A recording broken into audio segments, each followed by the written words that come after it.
پاکستان میں جماعت اسلامی کے بانی مولانا سید ابوالعلا مودودی کے متعلق یہ پروپیگنڈا بڑے زور و شور کے ساتھ کیا جاتا رہا ہے کہ وہ پاکستان کے قیام کے مخالف تھے۔ حالانکہ حقیقت یہ ہے کہ آل انڈیا مسلم لیگ نے تحریک پاکستان میں مولانا مودودی کی تحریروں کو کانگریسی علماء کا جواب دینے کے لیے بڑے پیمانے پر استعمال کیا۔ یوں مولانا مودودی تحریک پاکستان کو فکری بنیادیں فراہم کرنے میں کامیاب رہے۔ مولانا مودودی کی اس خدمت کا اعتراف کے نظریاتی مخالف اور برصغیر کے ممتاز شاعر فیض احمد فیض بھی کرتے ہیں۔ فیض احمد فیض سے جب سوال ہوا کہ مولانا پر پاکستان کی مخالفت کے الزام پر آپ کی کیا رائے ہے تو فیض احمد فیض نے جواب دیا، یہ تو پاکستان بننے کے بعد انکشاف کیا گیا کہ وہ یعنی مولانا مودودی پاکستان کے مخالف تھے، ورنہ پاکستان بننے سے پہلے تو مسلم لیگ کے ورکر مودودی صاحب کی تحریروں کو پاکستان کے حق میں اور کانگریس سے مقابلے کے لیے استعمال کرتے تھے۔ جب ہندوستانی علماء کے ایک گروہ نے کہا کہ ہندوستان کی تقسیم اور اس کو ٹکڑے ٹکڑے کر دینے کو کیسے گوارا کیا جا سکتا ہے تو مولانا مودودی نے کہا کہ مسلمان ہونے کی حیثیت سے میری نگاہ میں اس سوال کی کوئی اہمیت نہیں کہ ہندوستان ایک ملک رہے یا 10 ٹکڑوں میں تقسیم ہو جائے۔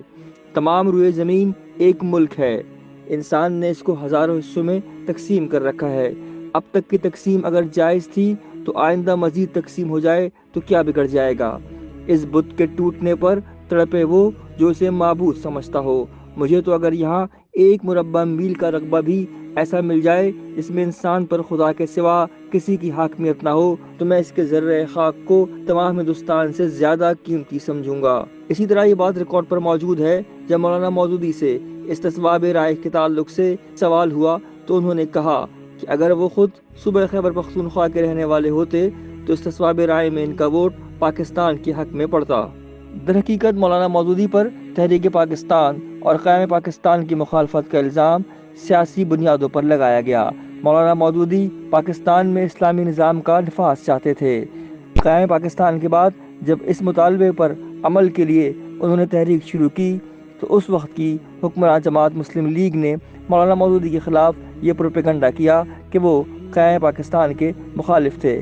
حالانکہ فیض احمد فیض سمیت بہت سے دانشور اس بات کے گواہ ہیں کہ مولانا مودودی کی تحریروں سے آل انڈیا مسلم لیگ نے تحریک پاکستان میں بڑے پیمانے پر استفادہ کیا تھا۔ فیض احمد فیض سے ایک سوال یہ بھی ہوا کہ بحیثیت سیاسی رہنما مولانا مودودی کا جمہوری تحریکوں کے بارے میں جو کردار رہا اس کے بارے میں آپ کچھ بتائیں تو فیض احمد فیض کا جواب تھا، سیاسی سوال مجھ سے نہ ہی کریں تو بہتر ہے، باقی بات یہ ہے کہ قانون کی عملداری یا شہری آزادیوں یا جمہوریت کی بحالی کے ضمن میں مولانا مودودی کی جدوجہد سے کون انکار کر سکتا ہے؟ وہ نہ صرف روشن خیال رہنما تھے بلکہ بہت بڑے ڈیموکریٹ تھے اور عملاً شہری حقوق کے داعی تھے۔